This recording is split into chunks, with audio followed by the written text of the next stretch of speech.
thing works, I'm going to play my own video on YouTube while people arrive,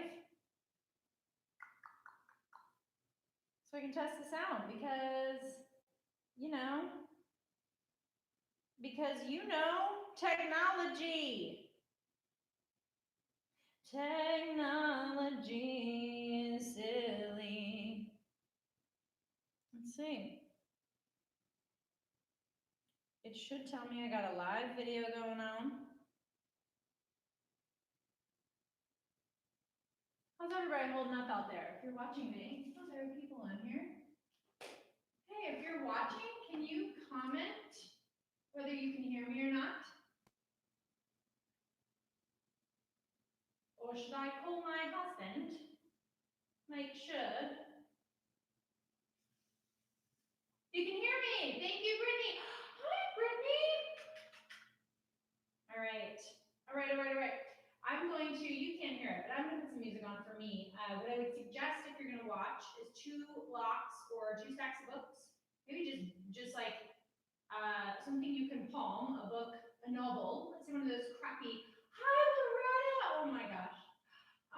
2 of my faves. If you can palm one of those like crappy, well, not crappy, maybe you're into them, Danielle Steele novels, that would be a good size. And then a strap. If you don't have a strap, a belt will work. And yeah, music. I am on Spotify, and most of my playlists are 90 minutes long. That's what I practice to. So one of my favorites is called Sadhana. You could grab that one. There's a weird track at the end, so warning, you'll be in Shavasana and all of a sudden like a rock band will show up. But other than that, it's really good. So sit tight, we'll probably start maybe a minute after. I'm just gonna pop my own music on and then we'll get going. Welcome, welcome.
All right, everyone. Good morning. Namaste.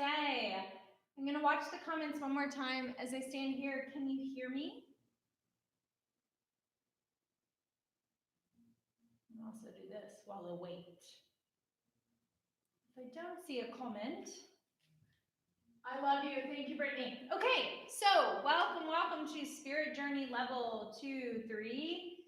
This is a class we've been hosting here at Practice C for 5 years. I've taught it on and off in between having children.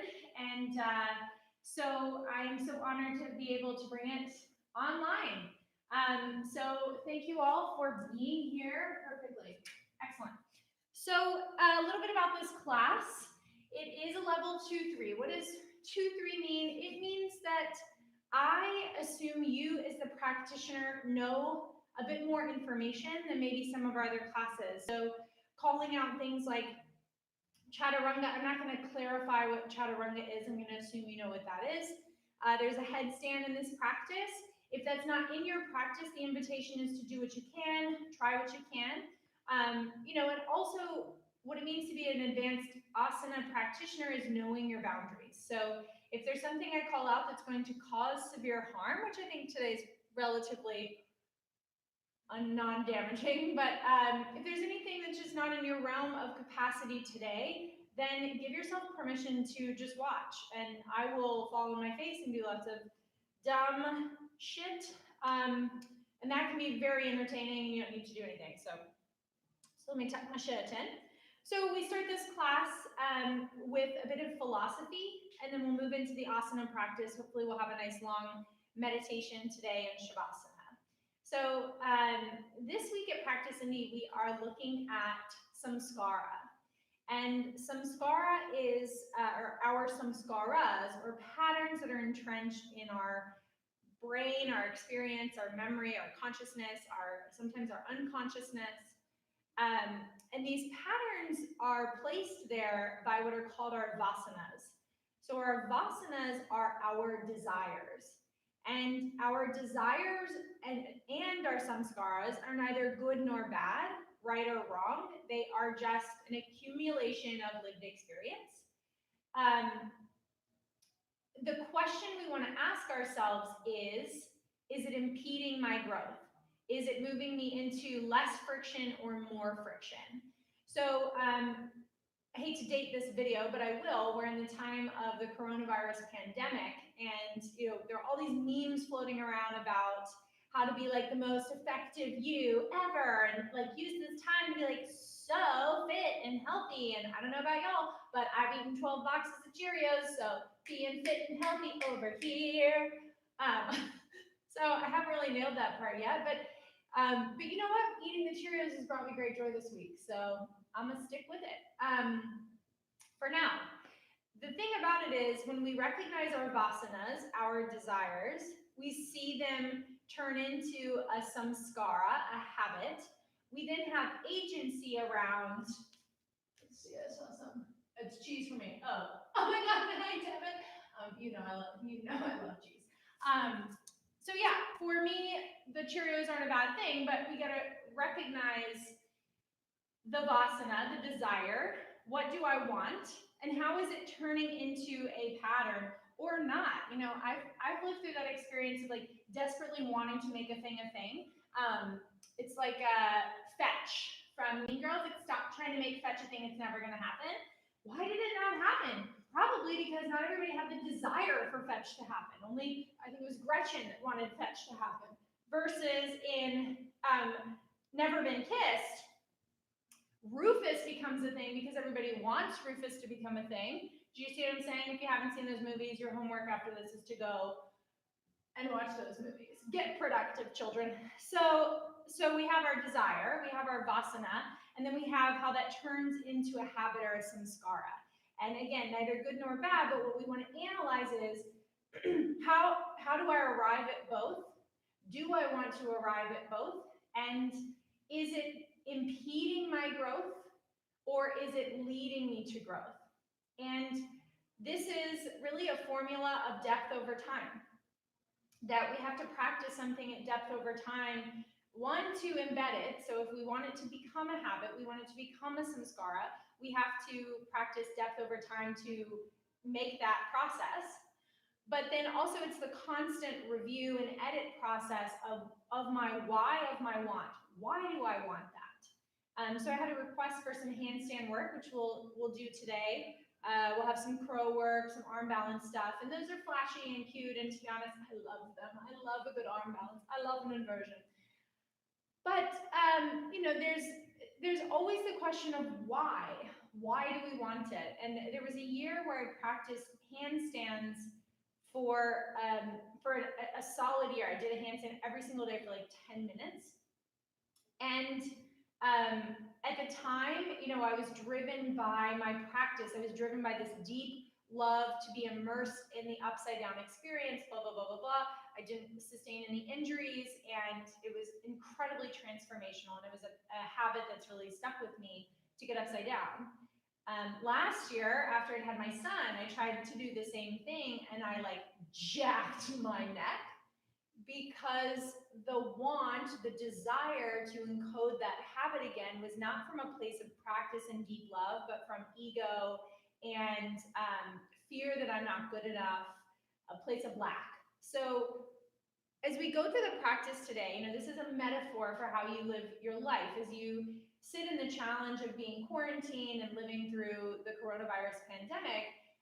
Take note of the things that you are consciously and maybe unconsciously wanting. Start to watch your wants and how they lead to patterns.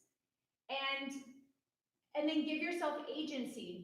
Is that really what I want? Is the root of that desire leading me to a pattern that is going to lead me toward growth? And again, it's depth over time. A lot of times you don't know. You don't know if it's going to lead you to growth or not. You've just got to show up and keep doing the thing until it is, creating more friction, more karma, and then course correct.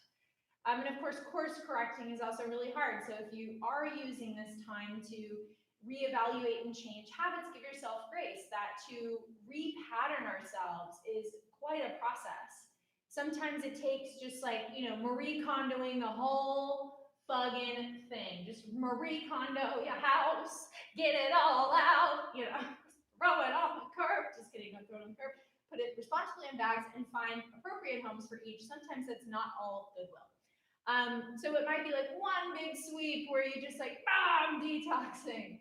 Often though, it's little bitty incremental changes. It's doing this one tiny thing today and then, shifting a little bit more tomorrow. And it's in Mulan. I bet someone even more profound than Walt Disney said it, but a single grain of rice can tip the scale. So it's that shifting of one grain of rice over one piece of sand. Cool?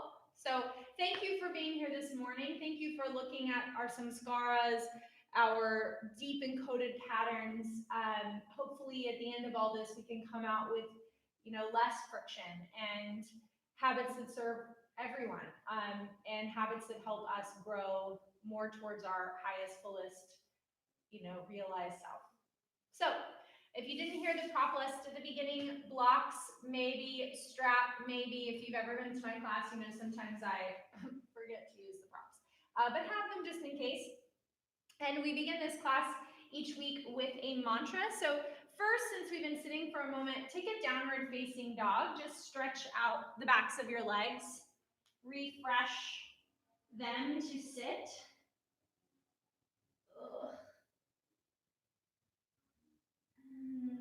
Opening up, maybe bending one knee, straightening the other. Maybe you shift your hips from side to side. Taking a few more breaths here just to wake up the back side of the body.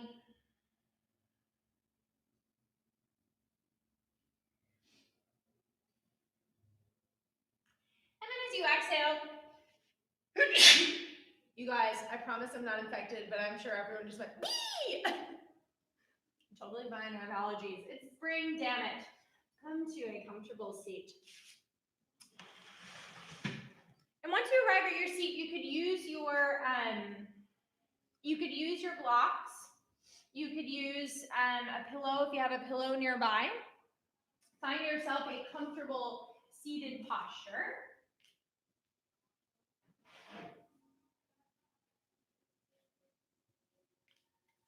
Just gonna wipe off my arm real quick. No big deal. And sit nice and tall.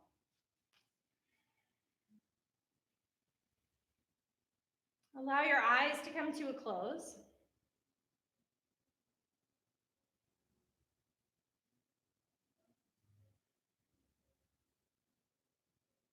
Take a moment to let the snow globe of your experience, all the static in your head, the grogginess of waking up, whatever it is, let it all kind of swirl around in the bowl of your skull, and then allow that to settle.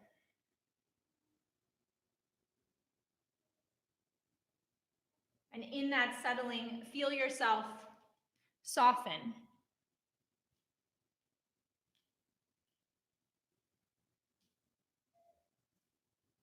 And in that softening, take a moment to acknowledge what is left.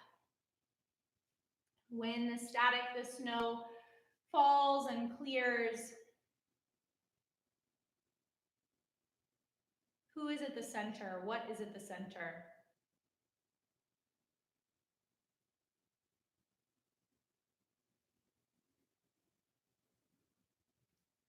Vasanas our desires are often like the seed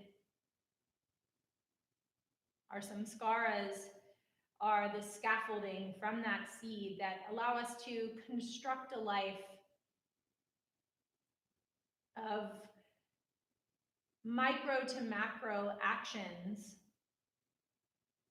that create our lived experience, our day-to-day structure. Some of these are handed down from social constructs, from conditioning. Some of these are our own unique flavors and quirks. But they're all in service to this deeper, higher self,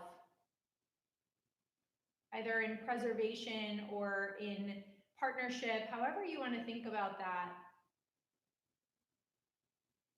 That we can consciously watch our desires, choose our habits to elevate the self, to move ourselves into more flow than friction.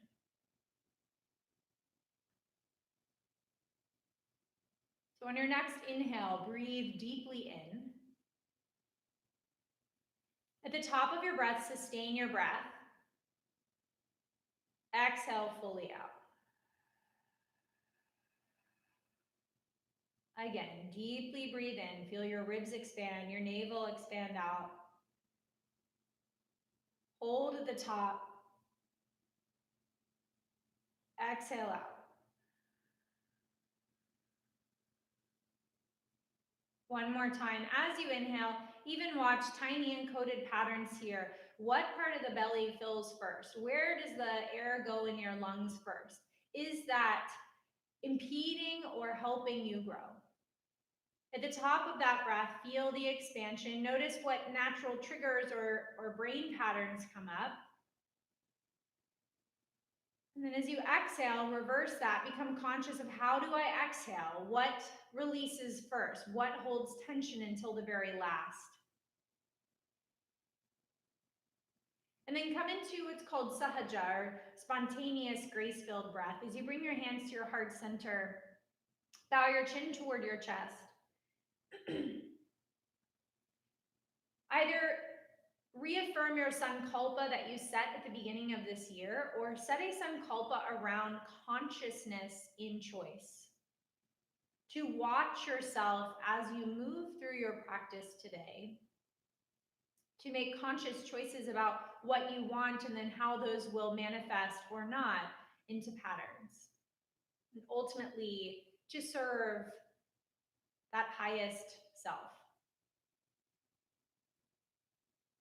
Take a deep breath in. And a big sigh out. We begin this class with the Anusara mantra. If you don't know it, you're welcome just to listen. If you do know and your spouse or dog won't be totally embarrassed of you by the end. Just kidding, just kidding. Then feel welcome to join in. Let's take a deep breath in. And a full breath out. Om Namah Shivaya Gurave Satchidananda Murtaye Vishwapanchaya Shantaya Nirlambaya Tejase. Take a deep breath in. Full breath out. Sing the sound of Om one time. Inhale.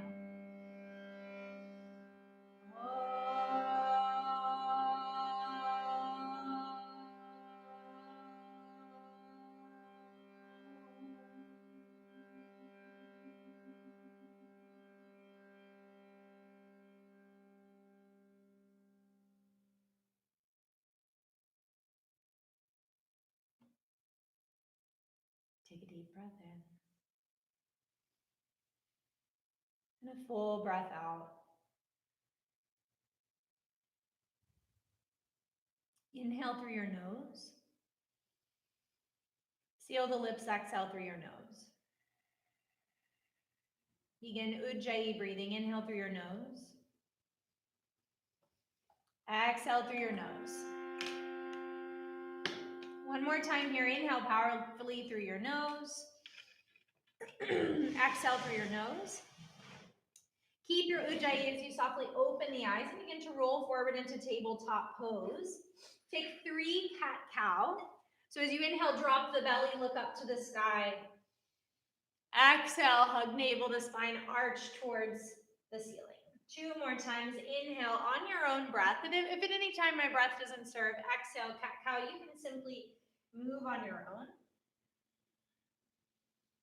And we'll make our way after our 3rd cat-cow to a neutral spine. Tuck our toes underneath us. Lift the knees off the mat. Firm the belly. And take 3 more cat-cows here. So inhale. Keep the knees floating. Exhale. Keep the knees floating.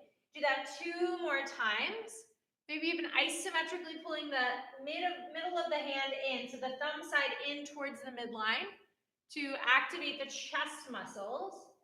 And then after your 3rd, come to neutral. Walk your feet back 1 foot's distance. Keep your knees bent. Push your belly towards your thighs. Keep your gaze to your thumbs.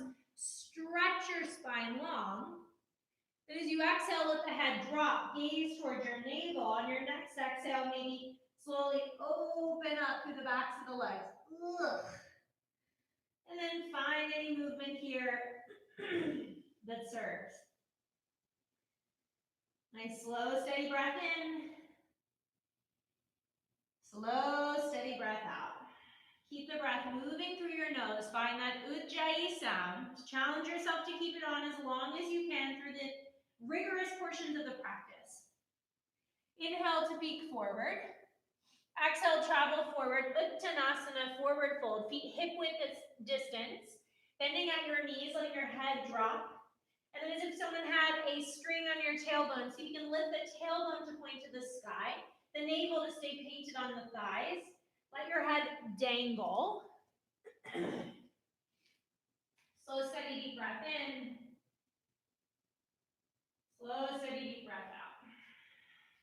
Keep breathing in and out through the nose, building that heat through ujjayi.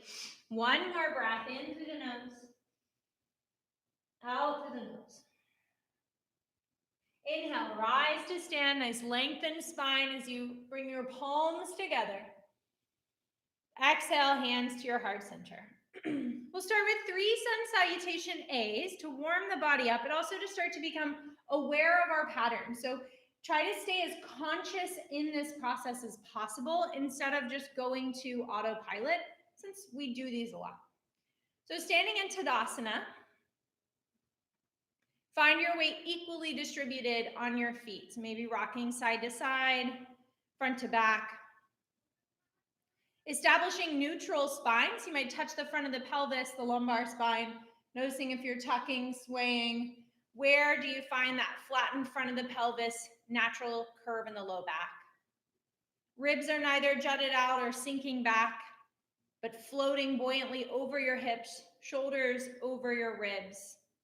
Slight external rotation of the upper arm bone, so palms come forward. And then notice if your head is jutting forward back. See if you can get the chin parallel, the ears to stack over the shoulders. Tone the quadriceps gently. Tone the navel. Steady breath in through your nose. Out through your nose. Inhale, Urdhva Hastasana. Palms touch over your head. Look up to your palms. Exhale, forward fold, Uttanasana. Check in your Uttanasana. Did your stance already change? Did your heels go out or in? Can you remain parallel hip width distance stance? Inhale, fire the backs of the legs. Rotate your inner thighs back as you lengthen your spine. Ardha Uttanasana. Really stretch the chest forward. Draw the shoulder blades back. Exhale, plant your palms. Notice how you plant your palms. Are they shoulder width distance? Are they narrower? Try to get them shoulder width distance. Check which foot you're going to step back first. Do the opposite. Pause here. Push the floor away. And with great control, hug your navel up and in. On an exhale, step your other foot back without making a sound. Plank pose. Now I can see as I hold my plank, I've got an elevation of protraction, or I'm really aggressively protracting. So I want to see if I can get rid of that a little bit. That's a very unconscious pattern there from all the handstands. Trying to find neutral spine. So my head is in neutral. I'm not dropping it down. My hips are neutral. I'm not dropping them down or lifting them up. My scapula are not retracted, protracted, neutral. Hold here. Keep breathing. Inhale. As you exhale, maybe shift slightly forward and then lower yourself down, keeping the elbows alongside the body but not touching the body. As you lower yourself down, hug the elbows in again towards the midline, 80 action. Inhale, pull your heart off the mat. Draw the shoulders down the back, lengthen the neck. Notice what your feet are doing. Have you ever noticed that? Can you push down more through all 10 toenails? Can you push the pubic bone down to drag the spine longer? Inhale here. Exhale, how do you get back to down dog? So instead of me telling you, I want you to analyze, do you roll back down, tuck the toes, and roll up? Do you press through plank? So analyze your process. Just watch it. Don't comment on it. Again, it's not good or bad, right or wrong. Just notice. And then later on, if it's serving, keep it. If it's not, change it. Slow, steady breaths. Ujjayi. Inhale through the nose. Exhale through the nose. Inhale, look forward. Before you step forward, which foot wants to come forward? Do you normally hop? Do the opposite thing. See if as you step your feet forward, you can keep the heels of the hands down. Once you step forward, where do your feet land? Check it out. Inhale, halfway lift. Exhale, forward fold. Inhale, rise to stand. Palms meet, look up. Exhale, hands to heart. With a little more speed, but stay connected to the desire and the response. Inhale, reach your arms up, Urdhva Hastasana. Exhale, forward fold, Uttanasana. Inhale, lengthen your spine, Ardha Uttanasana. Exhale, mindfully step back, plank pose. Inhale, find neutral spine, shift your weight forward. Exhale, lower your body down in a plank. Inhale, curl your heart off the mat, Bhujangasana. Exhale, press your hips high and back. Downward facing dog, Adho Mukha Svanasana. Take a deep breath in.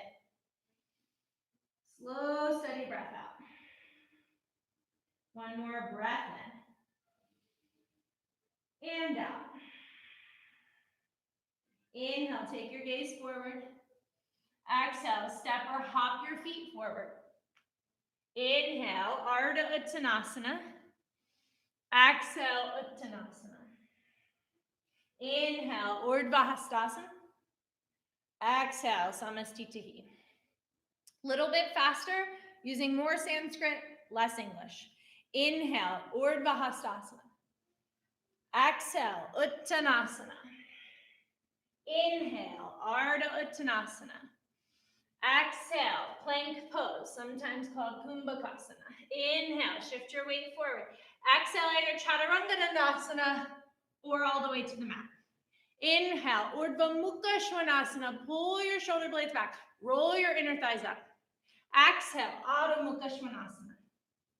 Inhale. Exhale. Inhale. Exhale. Inhale. Exhale. Inhale, look forward. Exhale, travel forward. Inhale, Ardha Uttanasana. Exhale, Uttanasana. Inhale, Urdhva Hastasana. Exhale, Samastitihi. Lovely job. Grab one of your blocks, or if you got a novel, go ahead, grab the novel. And we're going to pop that in between our inner thighs. Get up on it, you know.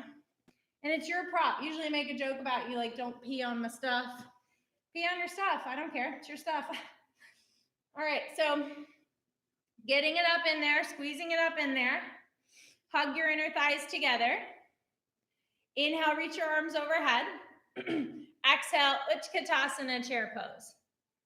If your knees are bowing in, which mine are, you can see my knees are collapsing in beyond my foot, you might take it slightly lower and bring it on a wider setting. If you have a novel, it's just gonna go, and then I don't know. So good luck to you, good luck. So squeeze your block in, try to maintain parallel thigh bones. Try to maintain knees over middle toes. Squeeze in, squeeze in, squeeze in. Inhale here. Exhale, lift to the balls of your feet. Inhale here. Exhale, start to sit your hips all the way to your heels, but keep your shins floating over the mat. Inhale here. Exhale, reach your arms forward as you sit back, rock back, and lift your arms overhead. It was supposed to be more graceful than that, but it wasn't, and this is on film, so I was trying to play it cool, but oops, oops, oops. Okay, so coming onto your back, squeezing the block in. Inhale here. Exhale, bring your arms up, tap your arms to the outsides of your legs. Inhale, reach up. Exhale, tap your arms to the outsides of your legs. Pick your knees towards your armpits. 3 more times. Inhale, you might even tap your toes down to the mat. Exhale, squeeze up. Inhale. Exhale, squeeze up. One more, inhale. Exhale, squeeze up. Good. Inhale, reach. Some of you might be able to do this. I'm not sure I can, to be honest. You're going to try to rock back to chair pose. So squeezing that block. Mine's a little too close to my calves. Freeing your calves and seeing if you can, you know, there we go. Koundinyasana chair pose. If you just fell over and broke your lamp, I'm so sorry about that. Take your block out for a second. Woo. Shake it out. You can do this. You probably can't do this because my moves are so sweet. Oh, man. I promise you I'm sober. All right. So, chair pose happened. Now we're going to bring that cutie in between our feet. So same thing here. If you bring it on the narrowest side and your knees are collapsing in, maybe take it slightly wider. I am going to keep it narrow, but push my knees out. So I'm going to work both abduction, pushing my legs away, and adduction, hugging my legs in. You live your life. All right, so squeezing in, pushing your hips back, reaching your arms up, Utkatasana chair pose. Take a deep breath in and a steady breath out. One more deep breath in, steady breath out. This time, reach your arms parallel to the earth. Sit your butt as low as you can. For me, that means my belly touches my thighs. Some of you might not have to have that happen. Deep breath in. As you exhale, sit back, Navasana. Whoa, whoa. Boat pose. So this is why your teacher's walking around all the time, because we can't do the whole thing by ourselves. And all these videoed classes, we're having to get real fit real fast. So tricks out. All right, so we're in boat. This block's so heavy. So heavy. Hold it, squeeze it, live it, love it. Pause here. If I were a real fitness instructor, I'd be doing this. But I'm not, I'm done. Okay, so squeeze your block. Hug in. Notice your patterns of thought. If you're instantly angry because we're doing core work, if you're instantly over it, if you're instantly like, I'm burning 5,000 calories right now, let me check my watch. Just check in with those patterns. One more breath. And then as you exhale, hover down Navasana, Lobo. But keep the block. Squeeze the block, be the block, love the block, hug your navel in, shake and bake, baby. 3 more breaths, try to keep that ujjayi. If I successfully made you laugh and you lost it, bring it back in, baby. 1 more breath. And then exhale, you can hug the knees towards the chest, keep squeezing the block or the book, reach your arms up, squeeze the block, but separate your knees. This is gonna get a little wobble wobble, which is one of my mom's favorite songs, LOL. So inhale here, exhale, bring your arms up, squeeze your knees into your triceps. Inhale, bring the shins back parallel to the earth, reach your arms up. Exhale, hug knees to triceps. 1 more time, inhale, reach. Exhale, squeeze.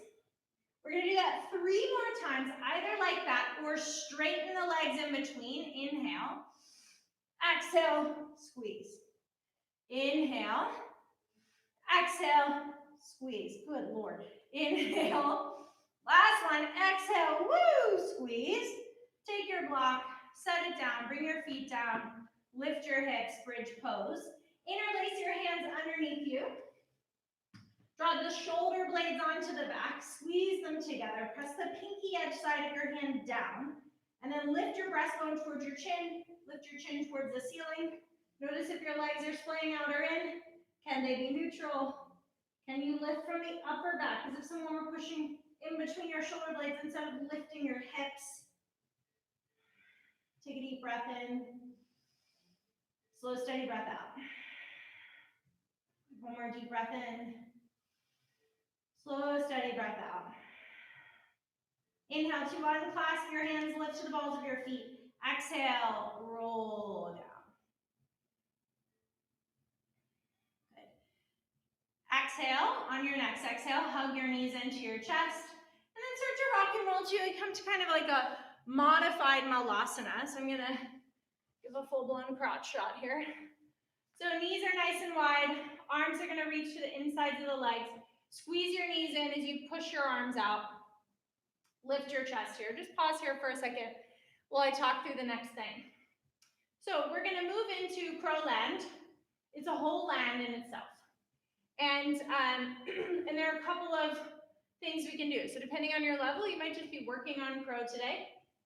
The pose that we're going to work towards, Marichiyasana, has a like adduction component, a hugging in of the knee. So we might be really working crow where the knees are on the outsides of the triceps instead of knees up on the armpits. So I have learned that is more crane. So we're thinking like true crow today. And then if you have headstand, which will show up later in our full flow, you might move into headstand. So those are the 3 parts we're gonna go through. So part number 1, if you are just learning crow, I want you to work the reverse. So keeping your knees on your triceps, try to get your head down, bring your feet up. It's not even like a full headstand. You can keep your feet down as you drop your hips. Okay, so you're gonna do 3 of those, starting with your head down, and then dropping your hips. And then you'll do 3 the other way. So hands will plant, shifting your weight forward as if you were gonna bring your head down, but you don't, and squeezing your knees in. Okay, so working the descent and the ascent, both sides of it, and seeing if you can meet in the middle. So that's option 1, 3 and 3, go ahead, play, practice. Option 2, if you've got crow, is to hold it for 5 breaths. Adducting the knees outside of the triceps, squeezing in, thinking about that block in between your feet and your inner thighs from earlier, squeeze, squeeze, squeeze. See if you can hold that for 5 breaths. If you have crow, go ahead and work crow to a headstand prep, not full headstand. So squeeze, squeeze, squeeze, and the goal here is to go as slow and manageable as you can. Keep that adduction, keep the tension in your arms. And then return. The trick is the head is the very last thing and needs to balance it. So practice for a moment. I wish I could see you, but I can't. So practice for a moment while I drink some coffee and check some comments. One moment, please. Oh, I'm able to connect chat. That's silly. Anyone have any questions while we go about crow? Type it in the box real quick. It says unable to connect chat, but I'm going to try to force its hand. No? Oh, this is so weird. Hope you can't hear the noise I just made in my mouth. It's unsavory. Okay, I don't see any questions, or YouTube doesn't appreciate that I'm using chat. So we're going to move on into our flow. So if you've been practicing crow, let that go. Shake it out. Let's go ahead and stand up at the top of our mat. Bring your hands to your hips and dip down into your right hip. So, left hip. So push your left hip out as you bend your right knee. And then bring your left hand to your left butt cheek. Firm that side as you straighten your leg more. And then very subtly flex your right toes and lift your right foot off of the mat. So you're using your left butt cheek, your left quadriceps to engage and hold as your right leg picks up. Good. Take your arms overhead. Big breath in. Reestablish Ujjayi. Exhale. Maybe a soft bend in that left knee as you tip forward. Warrior three. Inhale, back up. Keep the right foot hovering. Exhale. Ooh. Warrior three. Inhale, come back up. Exhale, warrior three. Pause here. Inhale. Exhale, thunderbolt. Keep your belly right over your front thigh. Stretch your arms forward. Reach your back heel back. Hug your navel up and in. Pause. Inhale here. Exhale, pivot your back heel down. Lift your torso up. Keep bending into that front thigh. Virabhadrasana 1. Inhale here. Hug your front ribs in. Exhale, take your hands behind you. Interlace your hands at your tail. Draw your knuckles down towards your back heel. Squeeze your shoulder blades together. Inhale, lift your sternum. Exhale, drop your left shoulder to or toward your left knee. Pull your left knee to or toward your left shoulder. Drop your head down, gaze at your back heel. Breathe. Keep squeezing the hands together. This would be a great place for that strap if you need it. Last deep breath. Exhale, releasing your hands to the inside of your foot. Turn your right toes out as you take your left leg long. Your right knee bends a lot. Koundinyasana.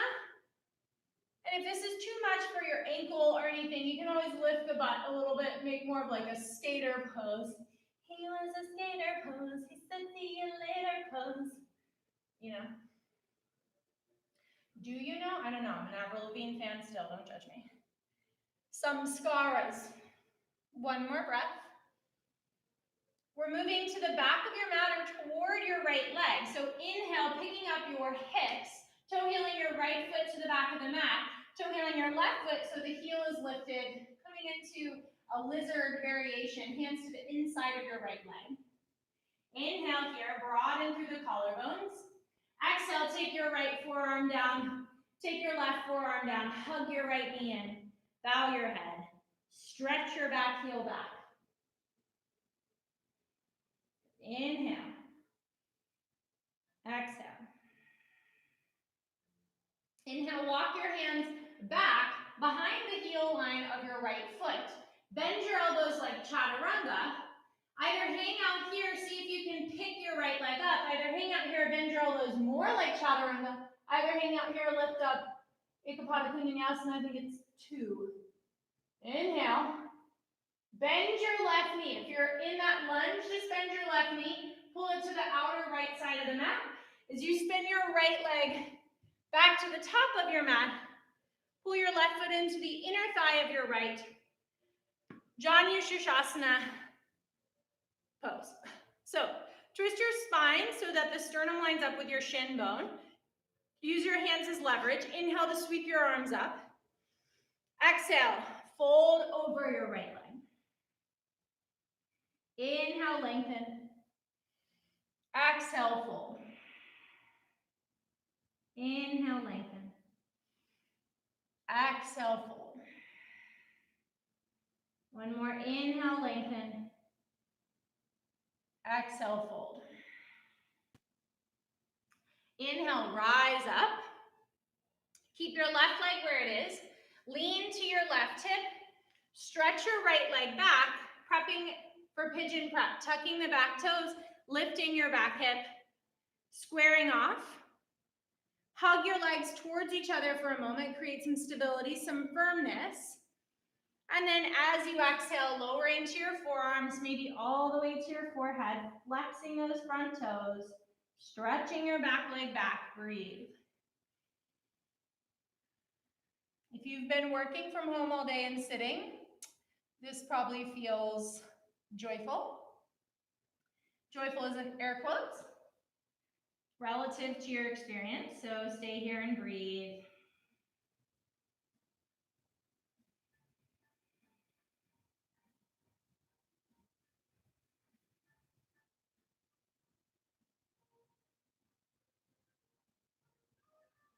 Take one more breath.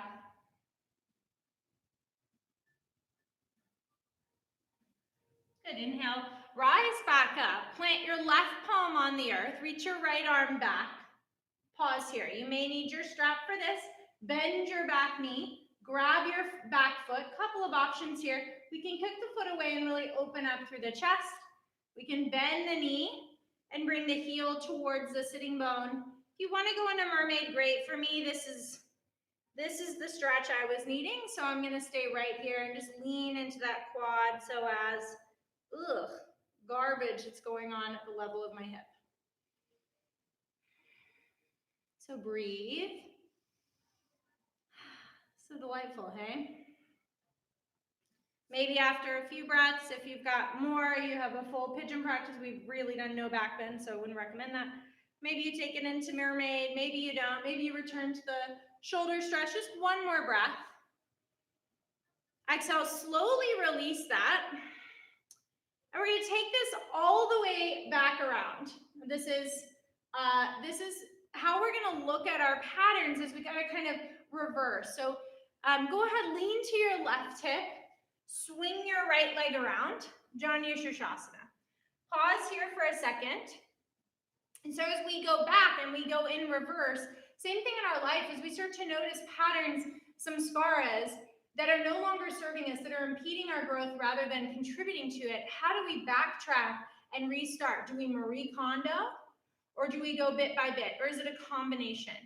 So as you return to koundinyasana, inhale to lift up. As you exhale, fold. Is there something you want to correct from the other side? Is there something you want to shift? Maybe it's not correcting, but just changing direction. Do you want to create more of a twist here? Left ribs towards right leg. Do you want to add in the revolved version instead? Do you want to activate the toes, or maybe you soften the legs? So take a couple of moments here to play with your asana. Where do you want to fine tune? Just be conscious of that. And then lean into it, depth over time. Practice, practice, practice.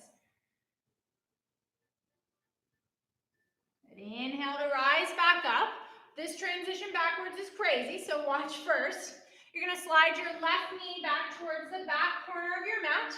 You're going to fan kick your right leg up. Your hands will come to the top of the mat, trying to land your tricep on, or your leg on your tricep as you pick your back leg up. If that didn't happen, just fall on the floor and fart. It's usually my go-to change. Or try it. Then land your left foot, press your hands towards the ground, step your right foot on the mat, lizard. Lower your left forearm, your right forearm to come back into our lowered position. Stretch your back heel back. Again, become conscious. So that transition was super fast. Could you watch all the pieces, all the interactions of your habits in that, or was it too fast? That's okay. Sometimes our patterns are too ingrained or too part of our life to be able to see them. Other times, like when we slow down, we might be able to notice, that wasn't serving me. Let's try this. Starting to press yourself back up to your hands. Coming back to koundinyasana, so back heels spins down. Front knee stays bending, but we create more flexion in that knee. This time we might add right arm forward, left arm up, or even rotating the palms away and seeing if we can create a bind here. You could take your strap in your hand if that helped. And leaning the heart up if you've got the bind. One more breath. Inhale to take the bind away, shifting to a bound warrior one. So leaning and staying low, interlacing the hands, spinning the right heel down. Noticing as you clasp your hands, did you take the dominant clasp, the one that's natural to you? Do you choose to change that or not? And then bowing and breathing. Maintain Ujjayi. Inhale to rise up, warrior one. Release the bind, stretch your arms overhead. Exhale, peel your back heel up. Give your weight more to the front thighs. You come to thunderbolt. Inhale here. Exhale, warrior three. Inhale, hovering that right foot over the mat. Exhale, warrior three. Inhale, hover the foot over the mat. Whoop. Exhale, warrior three. Inhale, hover. Hands come to the hip. Bring your left hand to your left butt cheek. Release your left butt cheek. Set your right foot down. Woo! Shake it out. Nice job. Shake it out. Shake your legs. You could return to this. This is my in-between palate cleanser, is doing these cool moves that I've got. All right, other side. So standing in Tadasana, feet hip-width distance apart. Hands can come to the hips. Pop your right hip. Bring your right hand to your right booty. Clench your booty as you lift your left foot off the mat. Inhale, reach your arms up. Keep that right leg toned as you exhale, come back. Warrior three. Inhale, whoa, lift back up. Exhale, warrior three. Inhale, lift up. Exhale, warrior three. Pause here, inhale. Keep the belly low as you tap the back foot down, thunderbolt. Scoop the belly in, pause. Inhale here. Toe heel out as you exhale, warrior one. Renegotiate your stance. Inhale, take the hands behind. Notice the habit, what hand clasp, maybe grab the opposite. Draw the shoulder blades together, lift the spine, inhale. Exhale, right shoulder to inner right knee. Bow and hold. Notice what patterns you are working with, which ones you want to dismantle, disfigure, which ones you want to keep. Stay there. I'm going to switch to the other side so I'm not mooning you the whole time. Inhale, lift yourself up and take yourself to Skandasana. So that left knee bends a lot, left toes turn out, right leg goes long. Inhale here. Exhale here. One more inhale. Exhale.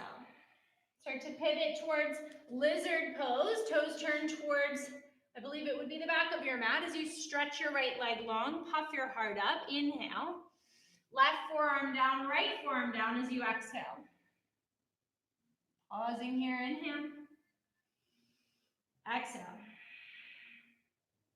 One more, inhale. Exhale. Inhale, walk your hands back. Finger line behind the heel line. Bend your elbows like chaturanga. Stretch your left leg out. Maybe lift your right leg. Noticing if one side is easier than the other. Then pull your right knee in. Fan kick your left leg up.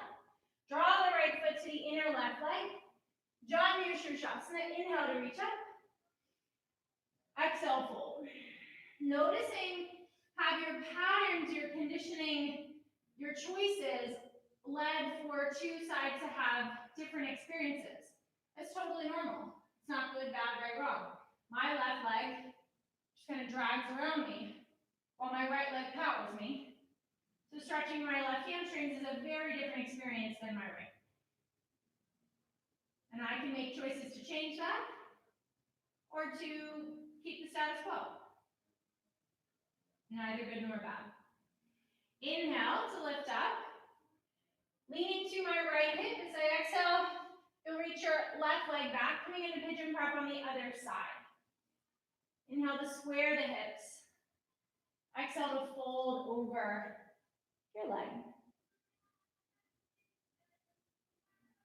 Keep the legs active, pulling them towards each other, flexing the front toes. Breathe.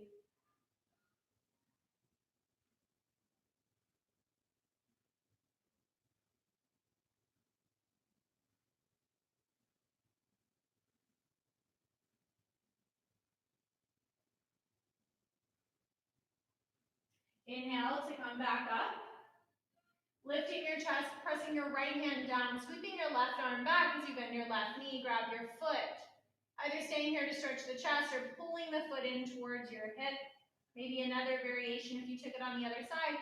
Again, noticing though, what is this side like from the other? The other side, my right hip flexor is like, this side's like, it's having an experience, but whatever. Not the same, not as intense. Maybe you take it into a fuller variation. Maybe you don't. Maybe you lessen a degree, listening to the reaction of your action, the causality, and responding appropriately. As you exhale, slowly release, leaning to your right hip, spinning your left leg around. Drawing your Shannon. Inhale to reach your arms up. Exhale, fold. Maybe you take more of a twist, more of a side bend, so listening to your body as we reverse the pattern, as we Missy Elliott it, flip it and reverse it. Do you make different choices? Do you make the same choices?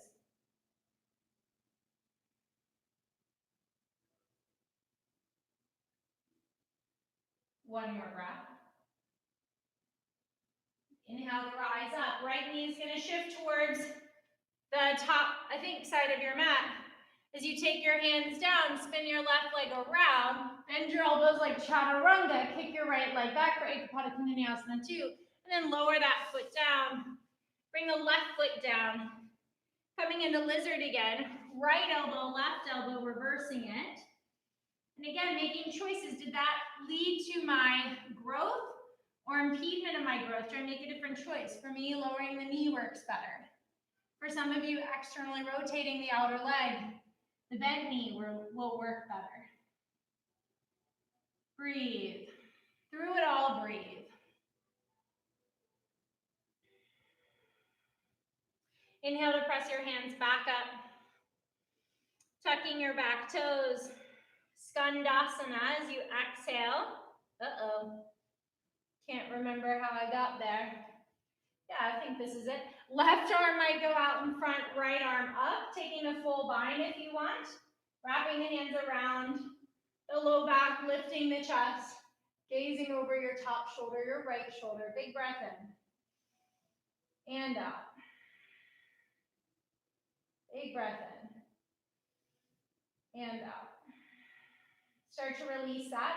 Walking ourselves to our humble warrior, bending into your right knee, turning your left toes out, heel down, interlacing your hands, dropping right into your humble warrior. Noticing which clasp you have, becoming aware of those patterns. In order to make change with our samskaras or patterns, we first have to become aware. Good. One more breath. Inhale to rise up, Virabhadrasana 1. Exhale, back heel spins off the mat. Torso comes over the front thigh. Inhale here. Exhale, lift your back leg off the earth. Warrior 3. Inhale here. Exhale, hover your left toes over the mat. Inhale, return, warrior 3. Exhale, hover the toes over the mat. One more time, inhale. Exhale, hover the toes. Take your right hand to your hip, bump your hip out, bring your left hand down. Inhale to stand up. Reach your arms up. Exhale, hands to heart. Take a deep breath in. And a slow, steady breath out. Beautiful. One more time, inhale. And exhale. Very nice. So our next pose is Shirshasana, or Salamba Shirshasana. It's a supported headstand, which is a pose coming up in our programming. And so if you don't have headstand, some options are legs up the wall, shoulder stand. I prioritize shoulder stand last, it's probably the most injurious, or handstand would be my other preference besides headstand. Please don't perform headstand if you have any neck injuries, if you have been in a traumatic car accident, if you go up and you feel pinching in your vertebrae, it's just not worth it. If you don't feel those things and you're feeling strong and you're at home, it might be empowering to actually do this at a wall at your home, or I like to do this up against a couch, so then if I fall, I'm not just letting my legs tap on a wall, but I'm going to have to learn the pattern of falling. I'm going to have to learn the repercussion of falling, but I still will land fairly safely. So your legs won't be just tipping into a wall to be crashing on a couch, but it will give you a little bit more feedback on how to find the midline. So the goal here is to take 10 breaths. So if you want to move to a wall, move to a couch, feel welcome. Take your palm, bring it to your forehead, let your fingers rest on the crown of your head, and then pick up your middle finger, where your middle finger lands is where we want to actually headstand. We'll interlace the hands and tuck the bottom pinky in. Then draw the hands behind the head, keeping the pinkies flush with each other as you pull the elbows in and drag the forearms up. Okay, so it's a really sturdy base. Headstand's really a misnomer until we're fully standing on our head. This is truly supported headstand. So with that base, bring your forearms down. Tuck your chin toward your chest. Land the crown of the head down. Hug the back of the head into the hands. Push the forearms down. Tuck the toes and lift your hips. Option to stay here and create stability. Option to lift one leg up at a time. Or option to see if you can pike press your legs. You could do that with bent knees as well. And we'll take 10 breaths here. Inhale. Exhale. Inhale. Exhale. Inhale. Exhale. Inhale. Exhale. Inhale. Exhale. Inhale. Exhale. Inhale. Exhale. Inhale. Exhale. Inhale. Exhale. Last one, inhale. Exhale very slowly, as deliberately as you came in. Make your way all the way down. Come to child's pose. Stretch your arms long, forehead to the mat. Deep breath in. Steady breath out. Deep breath in. Steady breath out. One more deep breath in. Steady breath out. Good. Bringing your hands underneath your shoulders. Pressing yourself up. We're going to do one more inversion heavy day. Oh, they tell you not to touch your face, and man, am I bad at that. So what I'd suggest is do something different. If you just did headstand, I'm going to lead us through handstand. If headstand, shoulder stand aren't your practice and you just did handstand, you just take legs up the wall. One of the things that I love about inversions is it asks us to confront our fears. And another option would be practice a challenging balancing pose while we do this if you don't want to handstand. But our fears tell us a lot about our habits, which tell us a lot about our desires. And often we are reacting to fear, which is totally normal. We are trying to survive. And so, you know, in this time of perpetual change and uncertainty, start to listen into your fears, because they're going to tell you why you might make certain choices. And then you have agency in knowing, like, well, do I really want that to be a habit? Is that really protecting me? Or is it just something I'm doing to comfort myself, to have an activity to move away or out of fear? And so inversions really, you know, are a lot in lifetime reflection of fear and making choices, desires, creating habits out of those choices. So we're going to take handstand. Again, wall would be great. I wouldn't say the couch for this one. A bed, something a little bit higher, is a good thing to practice handstand against. If you are a handstander, and this is a thing that you do, Devin, I would challenge yourself to do something that you know, elicits the fear factor. So if handstanding is scary, the first thing I want you to work on is just kicking up without a wall and watching yourself in the process. So staying on your mat, hands down, feet back in down dog, one foot will step forward, gaze in between your hands, and I want you to stay as conscious as you can while you kick your legs in the air. I'm not even looking for you to hold handstand today, but if you cannot be conscious of what your eyes are doing and your brain is doing when you go up, the handstand process is going to take a lot longer. Okay, so that's if you're working on handstand. If you can get handstand, but you can't hold it, you're afraid to hold it, go practice it against the bed and try to fall out and then come back in and then come back to the video and make sure you do Shavasana. If you're a handstander, maybe up the ante by elevating it. So maybe you take your hands, oh God, this is terrifying, to some blocks. Oh God, and trying to balance. Now I can't come down, which is terrifying. And watching your thoughts in that process, boop, too. You could try that with just one hand, okay? So let's have a bit of playtime. And if all of this isn't working, you don't want to do legs up the wall, maybe you do a balanced posture on a block. All right, but I want you to play. I'm going to see if the chat will work again. I want you to play. I want you to watch those patterns. The chat really isn't working. And yeah, just play. Just play for a second. Okay, so try something that's scary. That just makes your breath hold go like just a little bit, because you're gonna find some stuff in that.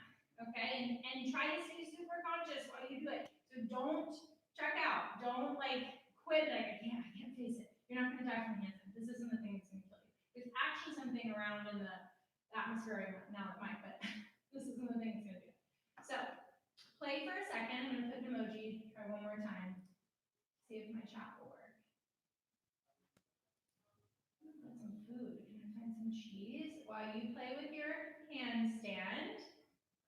Give it a good college try, children. It's disconnected.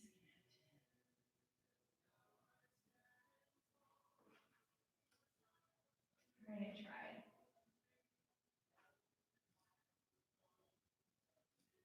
Play just a moment more in your handstand.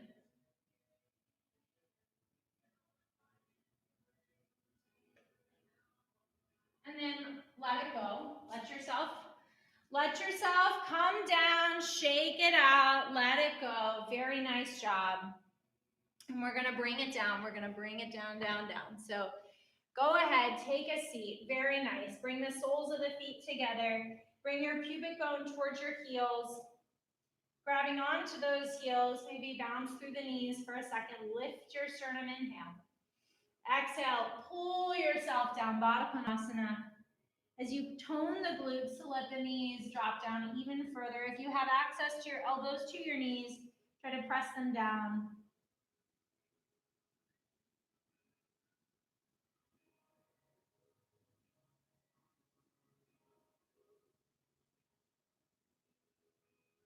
One more breath. Inhale, rise back up. Extend your legs long in front of you. Get your sitting bones slightly back behind you. I don't really, pull your flesh out. Don't pull your flesh out. Everybody has a different opinion. You do you. Level 2, 3. But I do want you to draw your toes towards your face.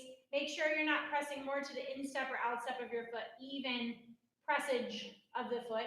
Inhale to lift up. Exhale, Paschimottanasana. Fold over your legs. Keep trying to get your lumbar long and then fold from there. Deep breath in. Steady breath out. Noticing those patterns. My big toes start to instantly come forward in this posture. So sometimes I'll actually take the toe bind to then push against it. So once we figure out our patterns, we can start to slowly, incrementally make little changes to shift, if that serves. Last breath here. Inhale to rise up. Bending your left knee, placing the left sole of the foot to the earth, taking your fist to the instep of your left foot and your inner left groin. Hugging that knee in. We did a lot of adduction to prep for this. So you're going to try to take your hands away. Look, mom, no hands. And keep the knee in. Okay, then take your right hand out to the side. Keep your left arm up. Lean your arm forward into the inside of your knee. And then again, hug your knee in. Rotate your left palm away from you, thumb down. Wrap your arm around your shin. If this isn't working, try to grab your own ankle and hold here, pushing back with your tricep.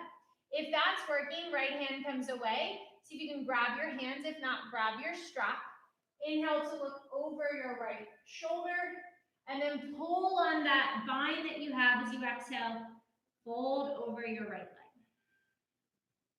Deep breath in. Exhale, fold deeper. Deep breath in. Exhale, find depth. One more deep breath in. Exhale out. Inhale to rise up. Lean your weight to your right leg, switch sides. Left leg comes long, your right foot comes to the inside of your left, fist distance away. Lean your left hand out. Actually, sorry, reach both arms up, get tall, hug your right knee in, then take your left arm out. Then you'll reach your right arm forward, flip your right palm away, hug your right arm around your right shin. If you need the block right, grab your ankle or even keep your hand out and just push. Grabbing your wrists if that's available. Inhale to look over your left shoulder. Exhale, fold over your left leg. Keep scooching the hips back like we did in Paschimottanasana. Inhale for length. Exhale to fold. 3 more breaths here.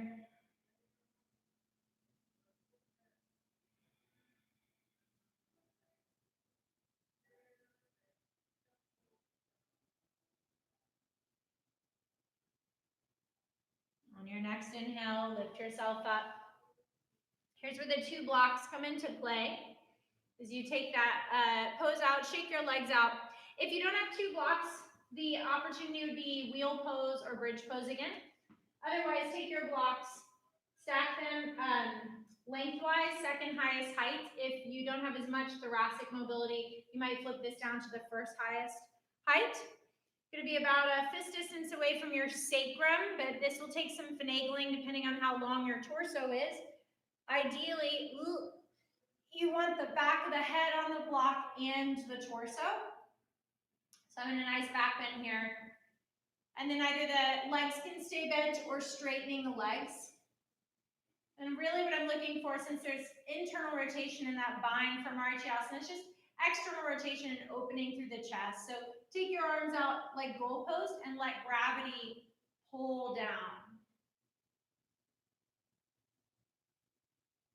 You can close your eyes.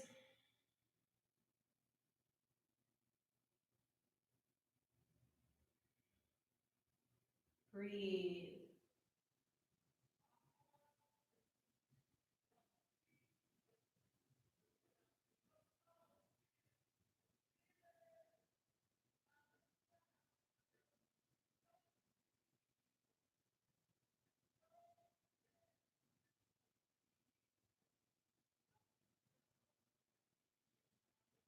Take about 3 more breaths here.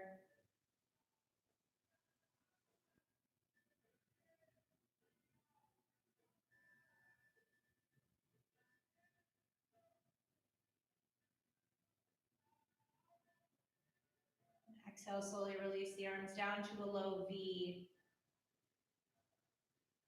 You're in wheel or bridge, come on down. If you are in this stacked block position, bend both knees, plant both feet on the mat, draw your hands behind the backs of the legs, tuck your chin towards your chest, sit up. We're gonna make our way all the way onto our backs. So remove your props, prepping for Shavasana. So if you have a nice home setup with socks, with a sweater, any of those things, grab those things. As you come onto your back, bring your knees into your chest. Give yourself a little squeeze.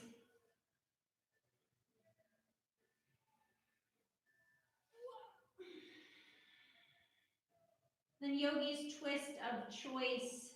I'm feeling a little Varyudasana legs today, so crossing my legs, dropping them over to one side. But just do what feels right. Notice your pattern, back to how we began. Notice where you want to twist first. Notice how you want to twist. Is that serving you? Is trying another option available, interesting?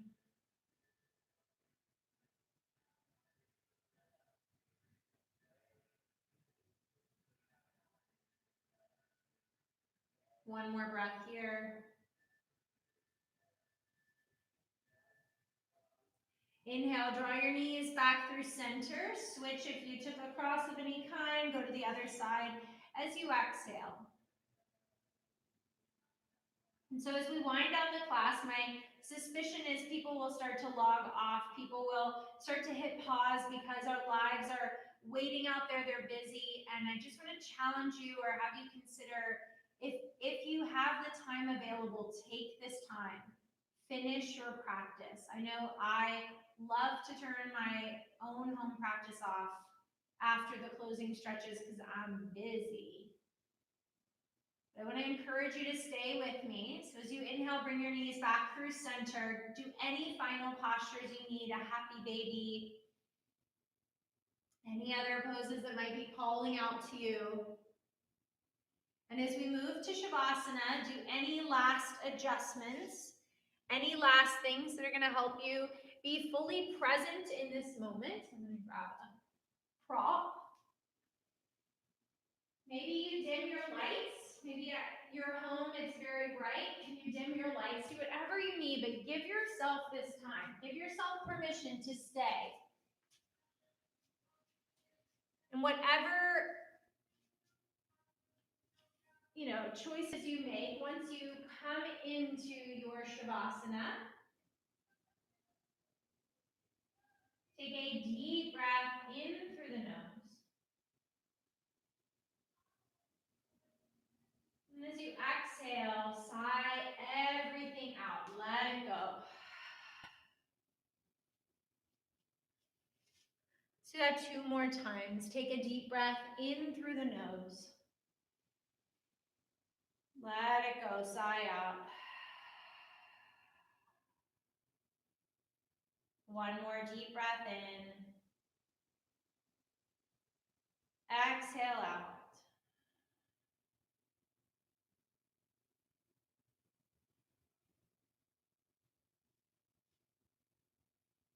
Part of discovering our samskaras and then making conscious choices to repattern or keep them is to take a seat as an observer of our life.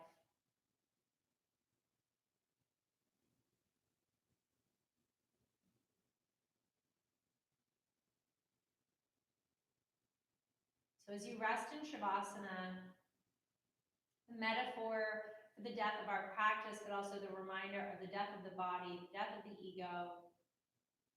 So we're living in a time of great uncertainty and fear.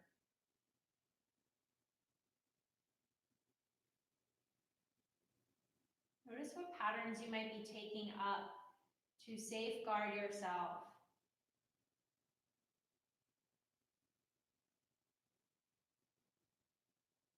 Some of them, like washing our hands, might be necessary to not only maintain now, but keep on forever. Something that we've all agreed upon, but not actually taken up, we're now all doing. Think of how positive that habit might be. Or I should say useful.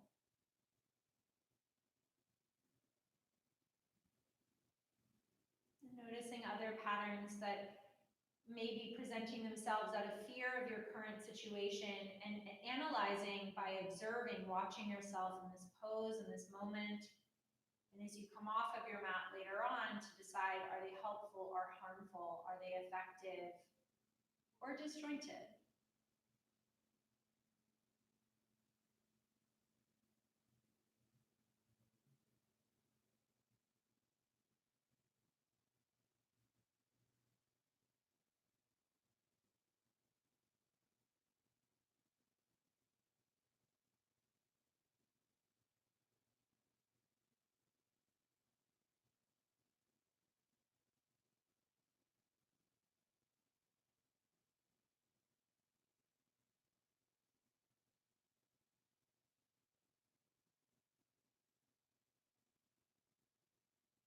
We'll rest here for a few more moments. Take this time to simply rest, to observe, and to be still.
Nice breath in, fill to the top of your lungs.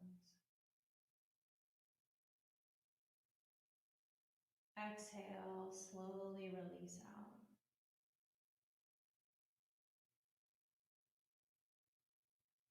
Inhale, begin to move back through the joints, pointing, flexing the feet, stretching long through the body.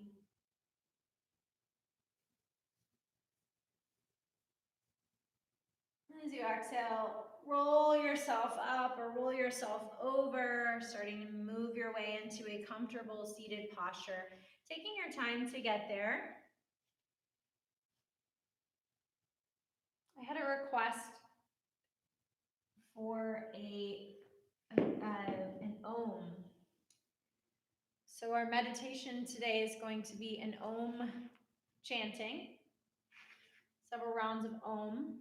Before we do that, we're going to practice a pranayama technique called Viloma. There are variations of this. This one, the inhale is in 3 parts.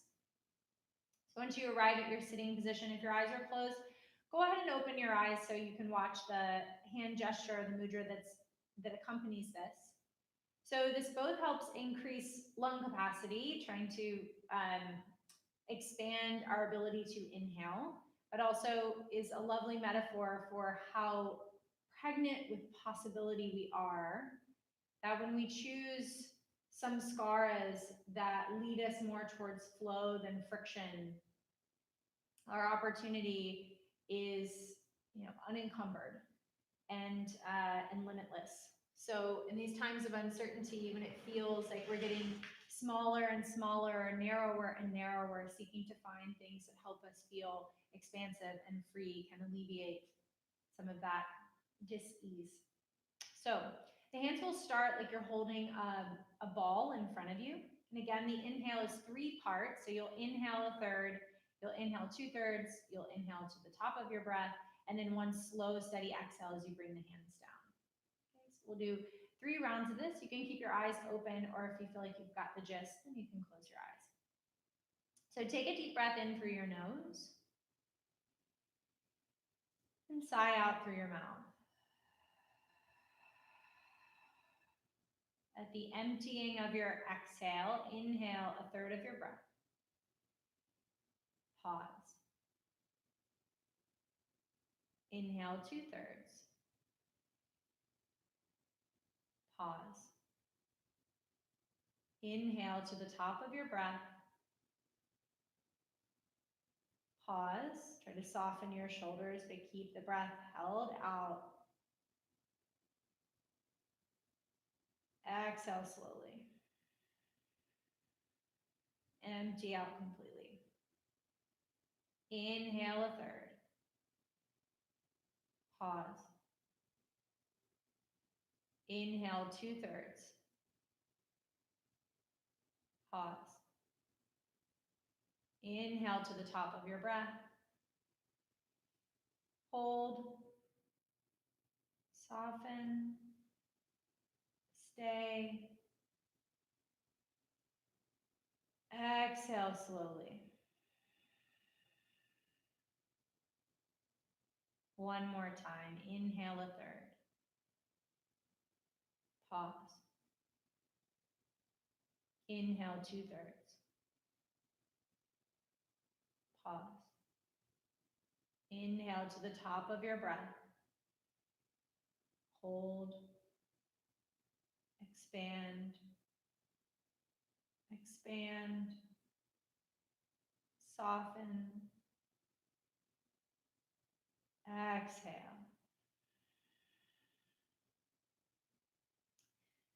Resume a natural breath.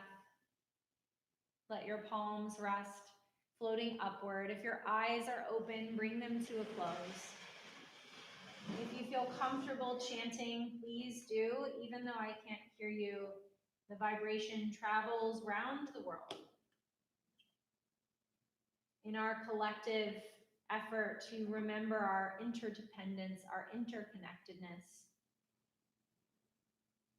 that even our habits, even the habit of singing Om, chanting Om daily, is not isolated. It creates or quells friction. So being mindful as we choose our habits, as we choose our actions, our karmas, and how they interact with others. So keeping that in mind as we chant a few rounds of Om together, sitting up nice and tall, keeping your awareness as we do this at your third eye center, treating this as a meditation. Try to keep yourself in this present moment, on this present task. So I'll begin, and then just chant Om as you have breath. Empty out on your exhale. Begin again. We'll go through a few rounds like that. Inhale.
Take a deep breath in.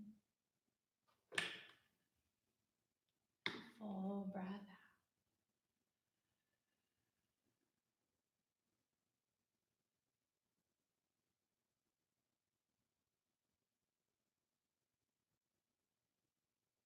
Sit for a moment with the resonance of your experience.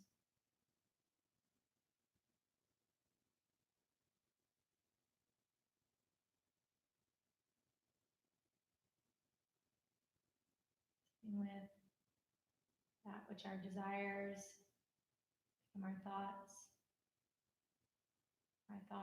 become our habits become our actions in the world, our actions in the world create change and modification within our entire ecosystem.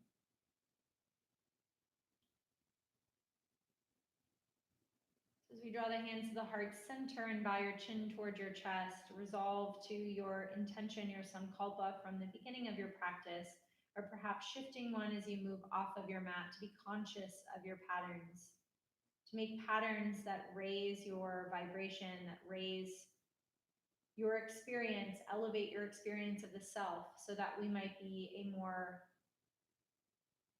resplendent whole.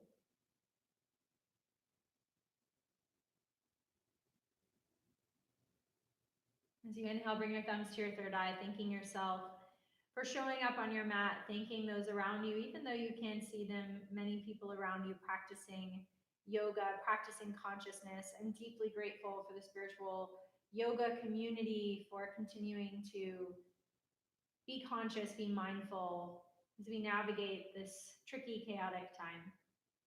Bowing forward to seal your practice, thank you so much for showing up today. Namaste. Thank you all so very much. My name is Shannon. I am the CYO, Chief Yoga Officer here at Practice Indie. If you have a home studio where you're at or you're a yogi here, keep practicing. It is vital to our collective consciousness that we stay engaged and focused, and I do believe the practice of yoga can keep us in that mindset of consciousness and conscious awareness, so we can be good to ourselves and we can be good to each other. So thank you all so much for being here. I'm sorry the chat's not working, but thank you for those who participated. If you liked this, please share it. Help people subscribe to our channel. That will help us keep the classes coming and free. And so, yeah, let people know that these are here. Instagram at Practice Indie Yoga. And thank you again. Namaste.